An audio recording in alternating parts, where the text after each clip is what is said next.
One of the longest running and most popular racing franchises of all time has recently seen another Android market release, in Need for Speed Hot Pursuit from Electronic Arts. This is a great callback to the simpler days of Need for Speed and general arcade racers, and it's a lot of fun.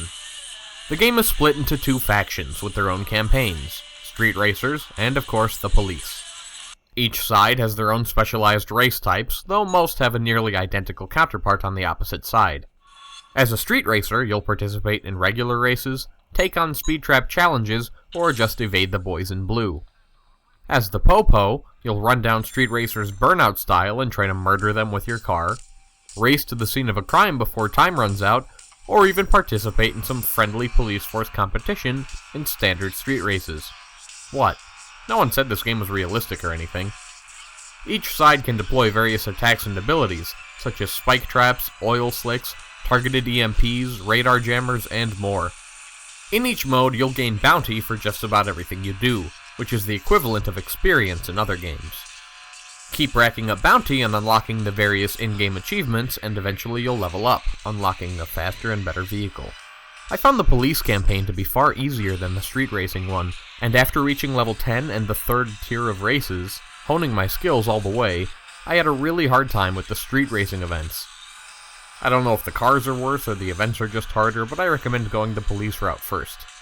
If you want, you can always just play in random quick races. The game's tilt-based controls are well done and enjoyable, and I usually hate tilt controls. You can alter the sensitivity if you need to, but there are no alternate control options, which is kind of a bummer, but that's okay. Acceleration is taken care of automatically, though you can manually accelerate by touching the right side of the screen, brake by touching the left, and use boost by swiping up. You can also pull off 180 turns, but I have absolutely no idea when something like that would ever be useful. The game has some dated-looking graphics, but it still looks great overall. The physics aren't realistic at all, and that's the way it should be. The soundtrack is comprised of the usual wide variety of genres and songs, some good and some completely awful. I could barely hear it over the buzzing engines and police sirens until I turned it up in the options, though. This racer isn't as complex as other mobile racers, but I found a great amount of joy in its simplicity. Unleashing the various powers you have on other drivers always feels satisfying too. You can enjoy this old-school racing franchise for just $7.